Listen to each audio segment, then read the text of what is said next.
ଠାକୁର ମହିମା ଏତିକି କହିଛନ୍ତି ପିତାମାତାଙ୍କର ଯତ୍ନ କରିବ, ଗୁରୁଜନକୁ ଭକ୍ତି କରିବ, ବ୍ରାହ୍ମଣ ସାଧୁ ସନ୍ତ ସମ୍ମାନକୁ କରିବ ଏବଂ ଚେଷ୍ଟା କରିବ ଦିନକୁ 108 ମୁଣ୍ଡିଆ ମାରିବା ପାଇଁ।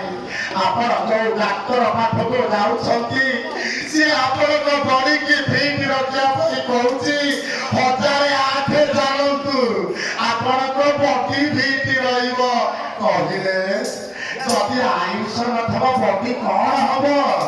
108 ମୁଣ୍ଡିଆ ଆପଣ ଗୁରୁଜନ, ଆତ୍ମଜନ, ଭକ୍ତଜନ, ପିତାମାତାଙ୍କୁ ତଳେ ଚରଣାରେ ଶରଣାର୍ପଣ କରନ୍ତୁ, ଦେଖିବେ ଆପଣଙ୍କ ଆୟୁଷ ବଢିଯିବ।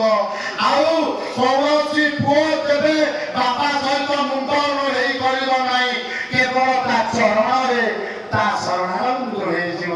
ତେଣୁ ମୋ ପିତାମାତା ମାନେ, ଗୁଣି ଗାଁଜନ ମାନେ ଗୋଟିଏ କଥା ଶିଖିବେ ଆଜ୍ଞା, ମୁଁ ଆପଣଙ୍କୁ ଅଧମ ଦାସ ଅନୁରୋଧ କରୁଛି ଯେ ଆପଣ ସବୁଦିନ ସକାଳୁ ଆପଣ ବାପା ମାଙ୍କର ସେବା କରନ୍ତୁ, ମୁଣ୍ଡିଆ